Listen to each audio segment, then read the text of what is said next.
ஒட்டுமொத்த இந்திய பொருளாதாரமே பெரிய ஆபத்தை நோக்கி போயிட்டு இருக்குது. தொடர்ந்து சர்வதேச நாணய சந்தையில இந்திய ரூபாயோட மதிப்பு சரிவு கண்டுகிட்டே இருக்குது. ஜஸ்ட் 24 மணி நேரத்துல பங்கு சந்தையில மட்டுமே 9 லட்சம் கோடி ரூபாய் ஸ்வாகா ஆகுது. இந்த அரசுக்கு பொருளாதார அறிவே இல்லைங்க அப்படி நாம சொல்லல. இந்த இந்திய நாட்டுக்கே பட்ஜெட் போடக்கூடிய ஒன்றிய அரசினுடைய நிதி அமைச்சர் நிர்மலா சீதாராமனுடைய கணவர் பரகல பிரபாகரனே கிழிச்சு தொங்க விடுறாரு. ஒன்றிய பிரதமர் நரேந்திரா வந்ததுக்கு அப்புறமேட்டு ஒட்டுமொத்த இந்திய பொருளாதாரமே கார்பரேட் முதலாளிகள் குறிப்பா வந்துட்டு அதானி அம்பானியோடைய கட்டுப்பாட்டுக்குள்ள போறதுக்கு ஆரம்பிச்சதுக்கு அப்புறமேட்டு ஒரு விதமான மோனோபில்லிங் கார்பரேட் பிசினஸ் வந்துட்டு அறிமுகப்படுத்தினுடைய விளைவு இன்னைக்கு அவங்க ஆட்டம் கண்ட உடனே ஒட்டுமொத்த இந்திய பொருளாதாரமே ஆட்டம் கண்ட அளவுக்கு தான் போயிட்டு இருக்குது. இவங்க ஆட்டம் கட்டினாக்க உடனடியாக பட்ஜெட்ல எதையாவது ஏத்தி நம்ம ஒட்டுமொத்த மக்களையும் ஆட்டம் காண வைக்கிறதா நம்ம நிர்மலா சீதாராமனுடைய பொழப்பாவே இருக்கும்.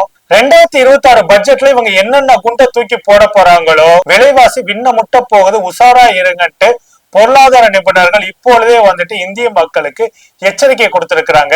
இந்த செய்தி கொடுத்ததான் லிங்க்ல இருக்க வீடியோல வந்துட்டு முழுசா பேசியிருக்கேன். மறக்காம மை சென்னை 360 சேனல் சப்ஸ்கிரைப் செய்தோடு அந்த மெயின் வீடியோவும் உங்க நண்பர்களுக்கு ஷேர் செய்ய தொடருங்க.